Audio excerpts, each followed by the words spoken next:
안녕하세요. 역사는 히스토리는 이야기죠. 역사를 이야기로 풀어보는 이기환의 하이스토리 시간입니다. 최근 문화재청 국농유적본부가 창경궁 명칭환원 30주년을 맞아서 올해 연말까지 다채로운 행사를 벌인다고 발표했습니다. 아마도 50대 이상의 세대에게는 이 소식이 색다른 감회로 다가왔을 겁니다. 저만 해도 20대 초반까지는 창경궁이 아니라 창경원이었고요. 엄마가 싸준 도시락을 들고 소풍 가서 사자, 호랑이와 같은 진귀한 동물을 봤던 기억이 납니다. 그러다가 1983년 12월 비로소 창경궁의 명칭을 되찾게 되었죠. 창경궁은 1418년 즉위한 세종이 상왕인 태종의 거처로 조성한 궁궐이었습니다. 그러다 성종 때 데뷔전에 새 어른을 모시려고 수리해서 창경궁이라고 했는데요. 데뷔전의 새 어른이란 성종의 할머니인 정의왕후 윤씨와 친어머니인 소혜왕후 한씨 즉 인수대비죠. 그리고 예종의 부인이자 성종의 양어머니인 안순왕후 한씨였습니다. 이렇게 성종의 효심이 깃든 창경궁은 연산군 시대 들어서 작은 아방궁으로 전락하는데요. 연산군 일기 1506년 1월 21일자에 그 내막이 기록되어 있습니다. 창경궁에 돌로 평평한 데를 만들고 용을 아로 새긴 난간을 조성했다. 천명은 앉을만하고 높이가 10길이나 되었다. 이름을 서총대라고 했다.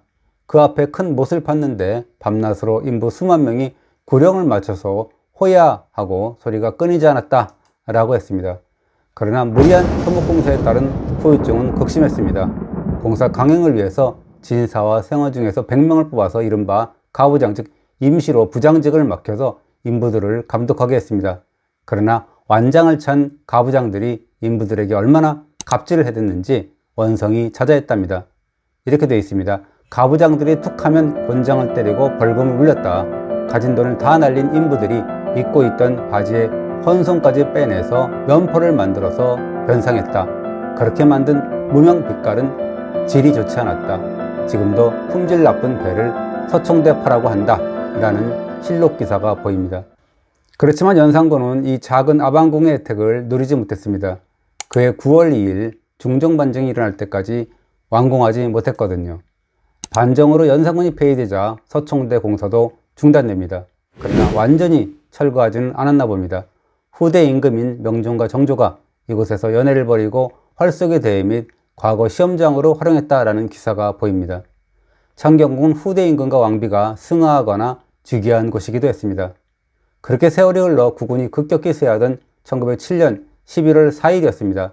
매국 내각의 총리 대신인 이완용과 국내부 대신인 이윤용 형제가 국내부 차관 겸 제실, 재산 정리국장이던 일본인 고미야 미오마스와 수상한 대화를 나눕니다.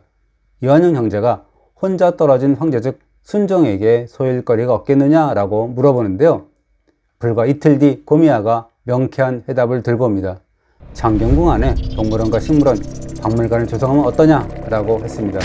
그러자 이완용 형제가 엄청 기뻐했다고 하죠. 그런데 여기서 잠깐 왜 일본인이 대한제국 황실의 재산관리를 담당하는 국내부 차관을 맡게 된 것일까요? 여기에는 뼈아픈 사연이 담겨 있죠.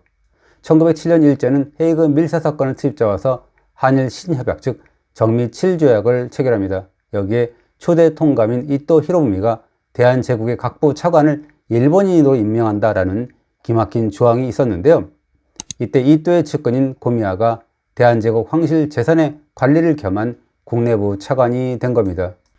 법률가로서 일본 본토의 대심원 검사 출신이었던 고미야는 이토 히로부미의 신임을 한몸에 받았던 인물입니다. 고미야의 장인이 이토와 같은 조슈번 출신이었다네요. 이완용 형제와 고미야가 나눈 수상한 대화의 실체는 과연 무엇이었을까요? 일제는 1907년 7월 궁궐 인원을 대폭 줄이는 한편 궁궐이 무질서하다는 이유로 궁궐 출입을 제한하는 궁금령을 내립니다. 궁중에 출입하려면 일본 경무 고문부의 허가증을 얻어야 했습니다. 여기에 일제는 헤이그 밀사 사건 이후 강제 퇴위된 고종을 덕수궁에 머물게 하죠. 새로 즉위한 순종은 창덕궁으로 거처를 옮기도록 합니다. 고종과 순종은 연금된 것이나 다름없었습니다. 순종이 새로운 거처로 낙점된 창덕궁은 수리공사에 들어가고요. 당시 공사 책임자가 국내부 차관인 고미야였습니다. 이때 이완용 형제가 순종의 소일거리를 마련해주자 라고 제안한 거고요. 그 말을 들은 고미야가 창경궁 동식물원 및 박물관 설립 계획으로 맞장구 친 겁니다. 그러나 그 배후에는 통감인 이 또 히로부미가 있었답니다. 동감이 국내부 대신인 민병석과 차관인 고미야에게 박물관과 동식물원의 설립을 명했다라는 증언이 있습니다. 하기야 그런 거창한 계획은 고미야 혼자 결정할 수 있는 사안은 아니었을 겁니다. 아무튼 이로써 창경궁 내 박물관 및 동식물원 설립 계획은 일사천리로 추진됩니다. 1908년 봄부터 각종 동식물을 구입해서 동물원과 식물원을 조성했고요. 창경궁 내 각 정각을 수리해서 박물관, 진열관으로 사용했습니다. 진열품 수집도 시작되었는데요. 그런데 이것이 결과적으로 큰 문제가 됐습니다. 19세기 말부터 한반도 전역에 일본인 도굴꾼이 득세하고 있었습니다. 그런데 바로 이러한 도굴품들을 막 문을 연 창경궁 박물관이 사들인 거죠. 예컨대 당시 고려자의 값은 대략 5원에서 20원 사이였는데요. 그런데 청자, 포도 동자무늬 표주박 모양 병의 경우 골동품 업자로부터 950원이라는 고가에 구입했습니다. 이것을 지금 돈으로 치면 10억 원가량 된다고 합니다. 옛 절터에서 무단 반출된 불상등도 마찬가지였죠. 1912년 당시 2,600원이라는 천문학적인 돈을 주고 사들인 국보, 방가사유상도 있습니다. 어떻게 보면 출처모를 도굴품을 왕립 박물관이 세탁해 준 셈이 됩니다. 그렇게 박물관 및 동식물원 등으로 전락한 창경궁은 1911년부터 공식적으로 창경원으로 격화되었는데요. 순종은 진귀한 동식물과 문화유물을 백성들과 함께 즐기고 싶다라는 의미에서 창경원의 대중 관람을 지시한 바 있습니다. 그러나 이것은 이또가 박물관 및 동식물원의 개설을 제한할 때 논리 그대로입니다. 일제강점기의 경성 안내서는 창경원은 이또 히로부미가 왕가의 오락을 겸하고 공중에 관람에 이바지할 목적으로 계획했다라고 버젓이 설명해 놓았습니다. 일제의 의도는 분명합니다. 황제가 더는 존경과 위험의 대상이 아니라는 것을 알리기 위해서 창경궁에 동식물원과 박물관을 조성하고 개방한 겁니다. 여기서 원자의 본뜻을 살펴볼까요? 울타리를 쳐서 짐승과 나무를 키우는 곳이라고 했습니다. 그런데 창경원 조성을 기획한 고미야가 소름 끼치는 이야기를 했다고 하죠. 조선 병합 이후에 외국에서 일본이 이왕가를 후히 대우하고 있음을 알게 하는 것이 중요하다. 실정을 알려야 한다 라고 했습니다. 따라서 창덕궁과 창경궁은 투명한 유리 그릇에 넣은 물체처럼 명백하게 보이는 것이 좋다라고 했습니다. 이게 무슨 말입니까? 순종을 창경원의 유리 그릇 즉 사육장에 넣은 물체 즉 동물로 취급했다라는 이야기지 않습니까? 물론 반대의 목소리도 만만치 않았다고 합니다.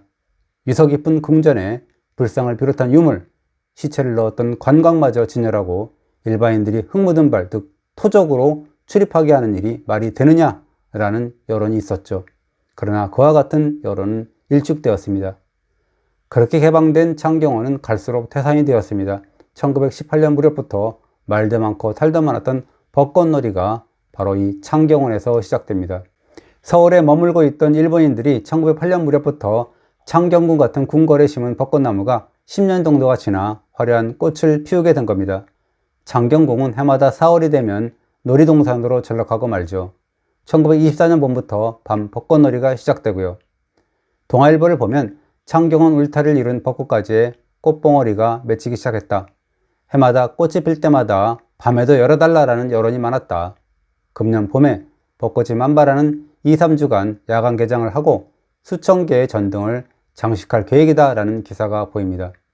대중잡지인 별건고는 밤 벚꽃놀이 때 한껏 분바르고 향수를 뿌린 모던걸에게 장난을 걸 때 양복 친구들의 시선은 으슥한 곳으로 혹은 젊은 여자들의 다리로 꽂혔다 라고 고발하기도 했습니다. 창경원이 이후 유락장소로 전락하고 만 겁니다. 어떻습니까? 창경궁 명칭 환원 30주년 기념행사를 계기로 창경궁 창경원의 파란만장한 역사를 살펴보았는데요. 지난해인가요? 일반에 개방된 청와대에서 패션 잡지의 화보 촬영 소식이 전해지자 갑자기 창경원이 소환되었죠. 잡지 측과 모델이 무슨 죄입니까? 허가 관청인 문화유청이 책임을 졌죠. 창경궁을 창경원으로 전락시킨 일제 강점기가 연상된다라는 비판이 일었던 겁니다. 저는 이러쿵저러쿵 평가를 내리지는 않겠습니다. 본래 역사는 받아들이는 자의 몫이기 때문에 주어진 팩트를 토대로 여러분이 평가를 내리면 됩니다. 다만 지금까지 살펴보았듯이 창경궁에 600년의 파란만장한 역사가 담겨 있죠. 그러나 분명한 것은 지금의 청와대에는 그보다 더 오래된 천년의 역사가 깃들어 있다라는 사실을 간과해서는 안 됩니다. 1101년에서 1104년 사이에 조성된 고려 제3의 토업인 남경터가 자리 잡고 있었고요. 조선시대 내내 국왕을 위해 충성을 맹세한 장소인 회맹단이 존재하고 있었습니다. 경복궁 중건과 함께 궁궐의 후원이 됐고요. 그 후에는 조선 총독의 관저로 기능했고요. 따지고 보면 해방 이후 역대 대통령들의 공간으로 존재한 것은 천년의 역사 중에서 80년도 안 된 아주 짧은 기간에 지나지 않습니다. 어떤 경우든 청와대 공간과 관련된 역사성을 제대로 연구하고 공부해야 될 것 같습니다. 그래야 제2의 창경원수를 듣지 않게 되죠. 제가 창경궁 이야기를 하면서 청와대 이야기를 같이 꺼내는 이유이기도 합니다. 오늘도 잘 보셨다면 구독 눌러주시고요. 좋아요도 부탁합니다. 감사합니다.